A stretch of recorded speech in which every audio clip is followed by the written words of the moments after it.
So what we're going to look at in this video is the infinite geometric series.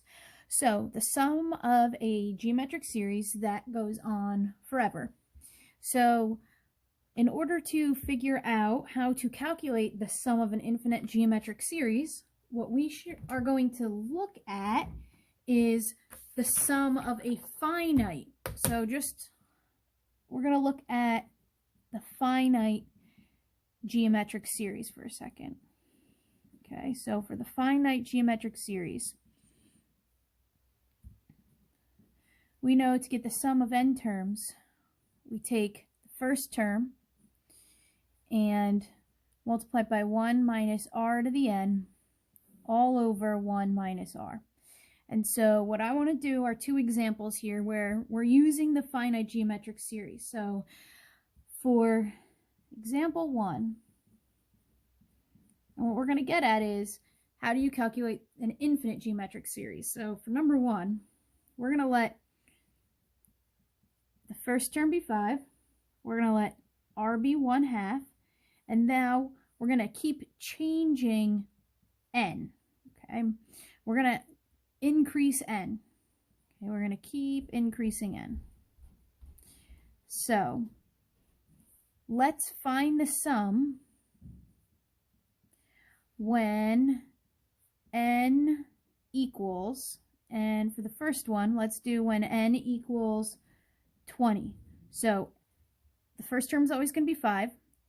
R is always going to be 1/2. That's a common ratio. And let's let n be 20. So that's going to be 20 terms, right? N is the number of terms. So the sum of the 20 terms is going to be 5 times 1 minus 1/2 to the 20 all over 1 minus 1/2. So if we clean that up,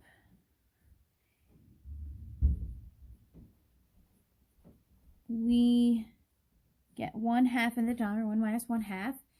And there's something I just want you to start looking at here. As I start changing my n, okay, I'm going to keep increasing n. And if you notice, right now I have 1/2 to the 20. Now 1/2 to the 20 is going to be a small number. As I increase n, what's going to start happening to the value of 1/2 to the n? Start thinking about that. As I increase my n, what's going to start happening to the value of this term? Okay, so if I right now just figure out what 1 minus 1/2 to the 20 is. So in your calculator, make sure you put it just like this in parentheses. Let's find what 1 minus 1/2 to the 20 is. Okay, so 1 minus 1/2 to the 20 is pretty close to just being the value of 1. It's 0.9999046 or 05. Okay, so now if I continue this, divided by 1/2, my sum ends up being 9.999990463. Okay, now let the sum be 30. Okay, let n be 30. So I get the sum of the first 30 terms. So that means the exponent is the only thing that's changing.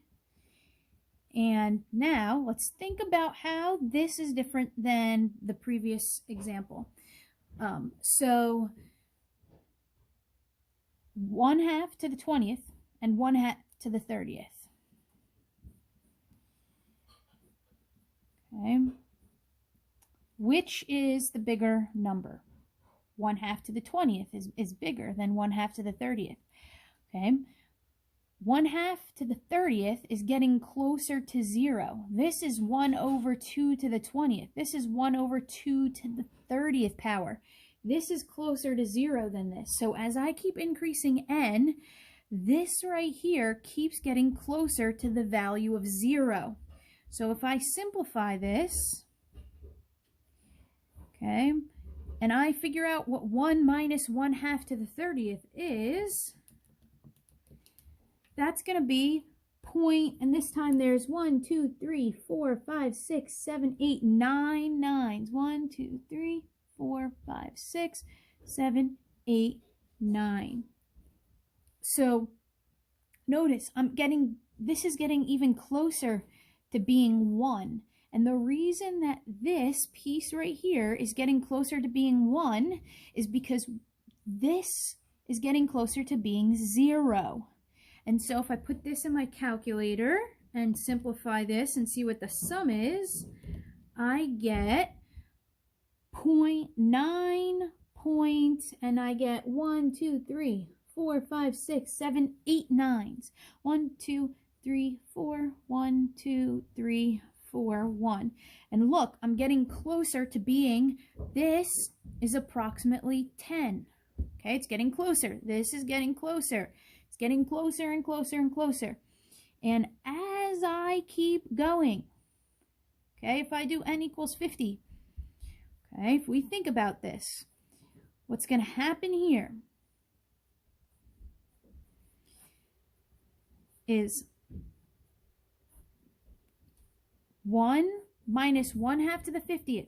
I'm going to take 1/2, raise it to the 50th. It's going to be a number that's super close to 0. So what this is going to be is 1 minus something really, a number really close to 0. And 1 minus a number really close to 0 is basically the value of 1, is approximately 1. So 5 times approximately 1 is just going to be 5. 5 divided by 1/2 is going to be 5 times 2. This is going to be approximately 10. So as I keep going, as n goes to infinity, okay, 5 times 1 minus 1/2 to the infinite power all over 1/2. This is almost 0. So 1 minus almost 0 is going to be 1. 5 times 1, 5. 5 divided by 1/2, that gives you 10. So although I said approximately 10, I actually get a value. I get a value when I have a defined number. Okay, defined number. This is probably, if I did the sum of the 50 terms, this is probably 9.9 with 29s. But when I say infinity, notice, I hit a maximum value that I can become, okay? The sum of the infinite terms here is going to be about 10. I can't be above 10. I can't be 10 because this is always going to be a tiny bit bigger. Okay, this right here is going to always be a tiny bit bigger than 0, but basically 0. So if you notice, this term, this expression, right here, okay, this 1 minus r to the n is basically becoming the value of 1. Okay, so it's always going to end up, in this case, when we did this, this always became a of 1 times 1 over 1 minus r. Okay, so we ended up with something like this here. Okay, so that was example 1. Now, in example 2,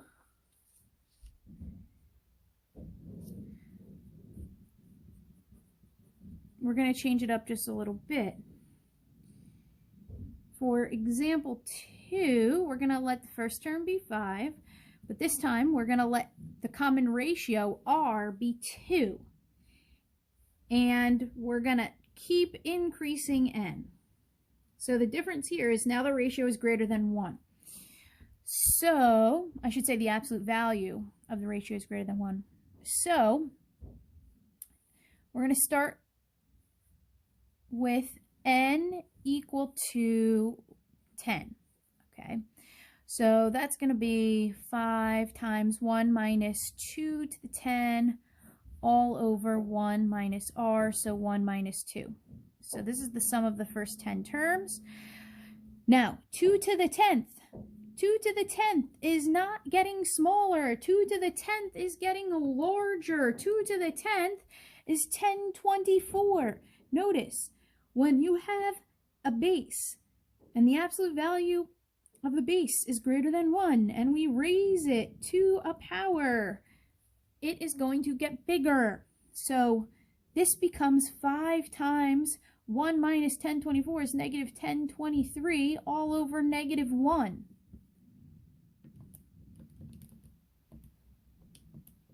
That gives us 5,115. Okay, now let's do n equals 20. So the sum of the first 20 terms. So 5 times 1 minus 2 to the 20th all over 1 minus 2. This is getting bigger. This is now 2 to the 20th. 2 to the 20th is 1,048,576. So notice this number right here. Okay, this is getting larger.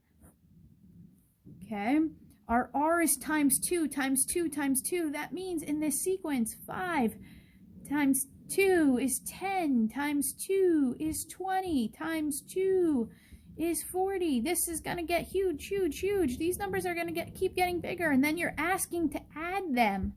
Add all of these up. Well, if you think about it, if we keep going, okay, well, if we finish this one first, we've got 5 times 1 minus 1,048,576. To divide that by negative 1.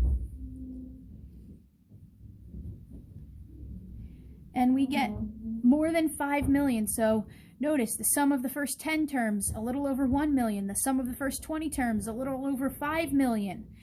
If I put in infinity, and I take the sum of the infinite terms of this series, 5 times 1 minus 2 to the infinite power, all over 1 minus 2. This right here, 2 to infinity, okay? This number is going to be close to infinity. 1 minus infinity, well, that's just going to be negative infinity.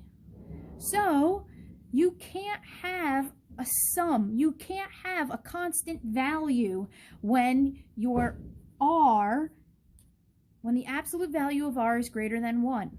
Okay? This isn't going to come to some one value, one constant value.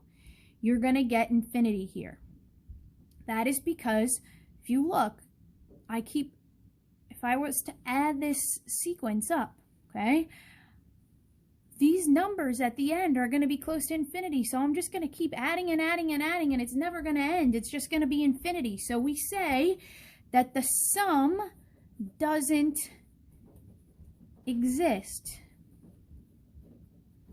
Okay? So when you have an infinite geometric series, you have two cases. So the geometric series really has a little bit more to it than the arithmetic series, because first, a geometric series can be finite or it can be infinite. Okay, so that's the first thing you have to separate. Is it finite? Is it infinite? Now, if it's an infinite, okay, you have to check, is the absolute value of r, that's the common ratio, is it between 0 and 1, or is it greater than 1? If it's between 0 and 1, it's called a convergent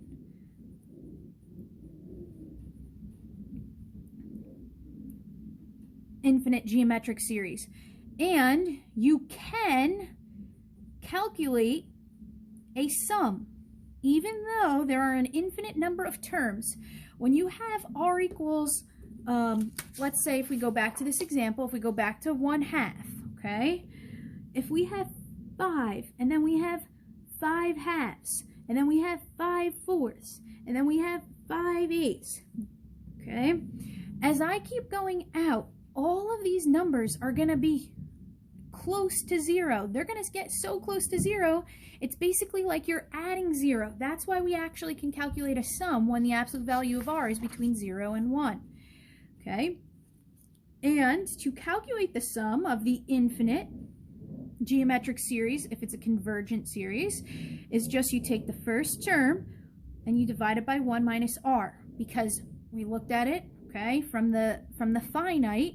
This was the finite, and what we saw was happening as long as the absolute value of r was less than 1 but greater than 0, this was always going towards 1. When you have an infinite geometric series and the absolute value of r, the common ratio, is greater than 1, you have what's called a divergent infinite series. You can't calculate a sum because it would be infinity or negative infinity. Okay? It does not exist. The sum does not exist. So if you see that you have a infinite divergent geometric series, you will not be able to calculate a sum because it will either be infinity or negative infinity. So let's do some problems.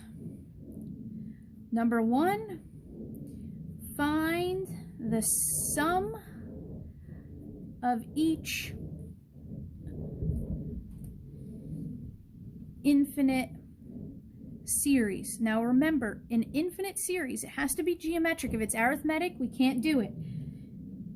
And if it's geometric infinite, you have to check. So let's see, our first series is 2/3 plus 6/15 plus 18/75, and it goes on. You know that this is an infinite series because it's got a start, no end. We have no other information, so this is an infinite series. So the first thing we want to check, we want to make sure that this is in fact geometric. So remember, if you want to check, 6/15 divided by 2/3 is going to tell you what r is. Okay, that's going to get you what r is. So that's the same as 6/15 times 3/2, right? That's going to be 3, 1, 1, 5. That's 3/5. So now let's just make sure, did we multiply from here to here by 3/5? Yes, we did. So yes, this is a geometric series and r is 3/5. So if r is 3/5, is this a convergent or divergent series? So if r is between 0 and 1, the absolute value of r, it's a convergent. If the absolute value of r is greater than 1, it's a divergent. So this is a convergent, which means you can calculate the sum. So the sum is the first term over 1 minus the common ratio. So that's going to be 2/3 over 1 minus 3/5. So let's clean up the denominator first. 5/5 minus 3/5, that's going to be 2/5. So 2/3 over 2/5 is 2/3 times 5/2. So that's going to give us 5/3. So the sum of this infinite series is 5/3. So as these numbers in the sequence go out, okay, they're going to start getting closer and closer to 0 because you keep multiplying by a value that is, the absolute value of it is less, is between 0 and 1. So these are going to keep getting smaller and smaller, and it's basically going to be fractions that are almost 0. And so when you add them all up, you hit a value you can't actually get to, but you can never go over, but you'll infinitely get close to, which is 5/3. So for part B, 6 plus 9 plus 13.5 plus 20.25. Okay, so here's an infinite series. First, we want to check to make sure it's geometric, because if it's not, then wouldn't really be able to go anywhere with this. So let's check. 9 divided by 6.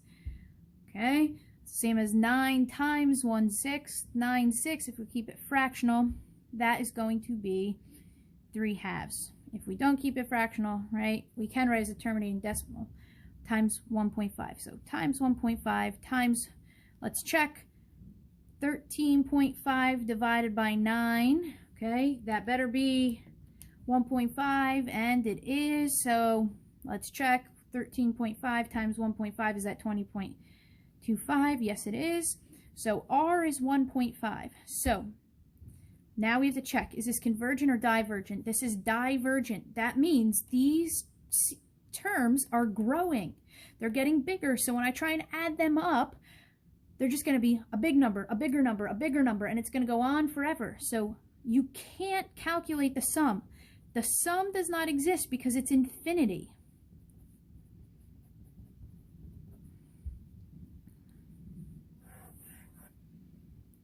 Okay, so now let's do some problems. Same thing, we're going to find the sum, but we're going to look at it in sigma notation. So number 1,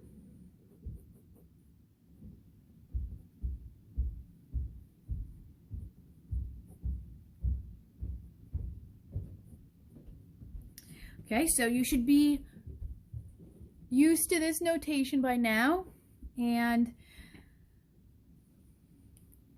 you should know that since you see this k is in the exponent position, that you know that this is a geometric series, and you know that this is infinite because it's starting at 1 and it's going to infinity. So there are an infinite number of terms from the start to the end. Okay, so what we have to check is, we know that this is infinite. So what we need to check, is this convergent or is this divergent? So we look, the base right there, that on k, the 4/5, okay, raised to the k minus 1, that is r. So r is 4/5. Because it says we're going to multiply 18 by 4/5 by the position minus 1. Okay, that's how we know r is that number. So is this convergent or divergent? This is convergent. So what that means is we will be able to calculate the sum. Okay, the first term. Okay, if this is the first term, we can plug in 1 for k, 1 minus 1. Notice if it's a first term, look what happens. 1 minus 1 is 0. 4/5 is 0, meaning you didn't move any positions because you're in the first term. 4/5 to the 0 is 1, so 18 is a of 1. So this is how we calculate the sum of an infinite geometric series as long as the absolute value of r is between 0 and 1. It's going to be 18 over 1 minus r is 4/5. So 1 minus 4/5, that's going to be 1/5. So this is going to be 18 divided by 1/5, which is the same as 18 times 5. 18 times 5 gives us 90. Okay, so, oh, I called that 1. Should really call that A. All right, 2B.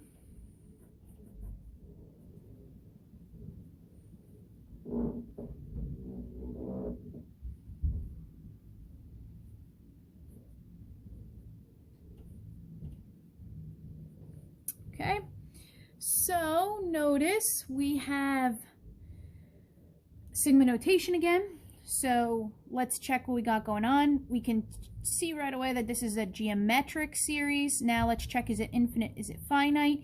Even though it doesn't start at 1, it ends at infinity. So 5 to infinity, that is an infinite number of terms.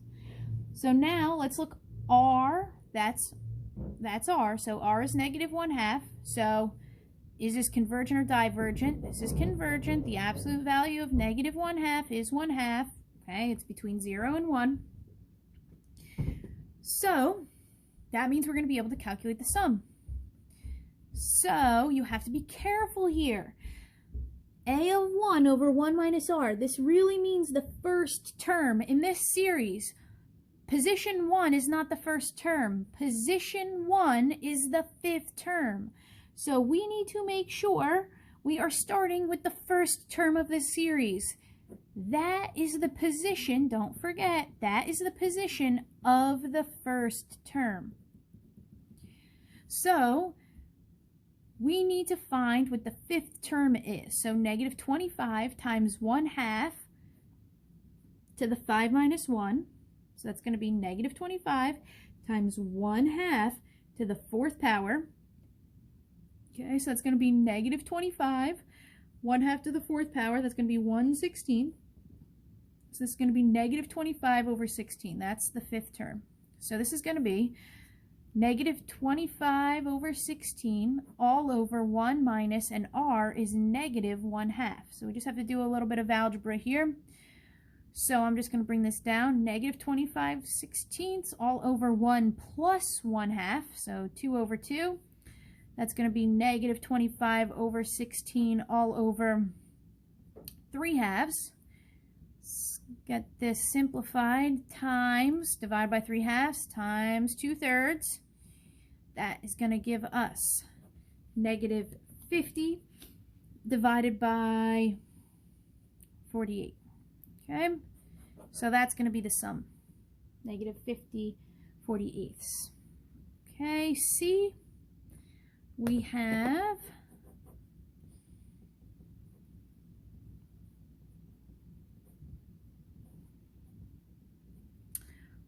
one-third times 5 to the k minus 1, starting at 3, ending at infinity. So we know this is geometric because position is in the exponent position. And now we have to check, is this divergent? I'm sorry, before we check, divergent or convergent is only a question when you know that it's an infinite series. So you first need to check to see if this is an infinite or a finite. So let's look. This is an infinite geometric series, which means we now need to worry about, is it a divergent or a convergent series. So right here is r. R is 5. So this is a divergent series. What that means is the sum does not exist. It's either going to be infinity or negative infinity. We could see in this case it's going to be positive infinity because we're just going to take 1/3 and then keep multiplying it by 5. So the number is going to keep growing forever. All right. Now, what we're going to do is one problem on writing a repeating decimal as a fraction, and then a word problem. So let's get this problem number 3 down. We're going to write a repeating decimal as a fraction. Okay, so the repeating decimal is going to be 0.63 repeating, which means this number looks like this. 0.63, 63, 63, 63. And we're going to use the infinite geometric series to actually write this as a fraction. So what we're going to do is, I'm going to break this up, okay? This is the same as if I wrote 0.63 plus 0.0063 plus 0.000063, and that pattern would go on forever, because if I just added these up, I would still get 0.6363636363 repeating. So, okay, what we're going to do is look at what we've got going on here. So just make sure you agree that if I add all these up, right, if I kept going with this pattern, that I would actually, that's the same as this number here. Okay, so the sum of this is that. So I want you to notice that this is actually a geometric series here. If I multiply this by 1 over 100, or 0.01, okay, I would get 0.0063. And if I multiply that by 1/100th, I would get 0.000063. So this is actually right here. If I write this repeating decimal out in this manner, this is an infinite convergent geometric series. So that means I can write it as a of 1 over 1 minus r. That's my fraction. So the first term is 0.63 over 1 minus 0.01.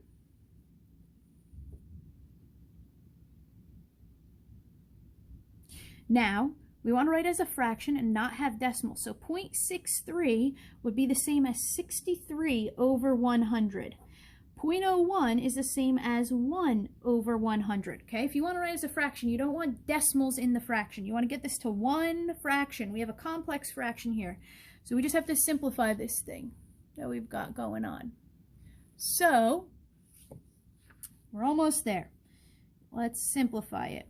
So we've got 1 minus 1 over 100. That's just going to be 99 over 100. So that's going to be 63 over 100 divided by 99 over 100. So that's going to be 63 over 100 times 100 over 99. 100s cancel, and we get 63 over 99, which we can actually simplify down to 21 over 33. So 21 over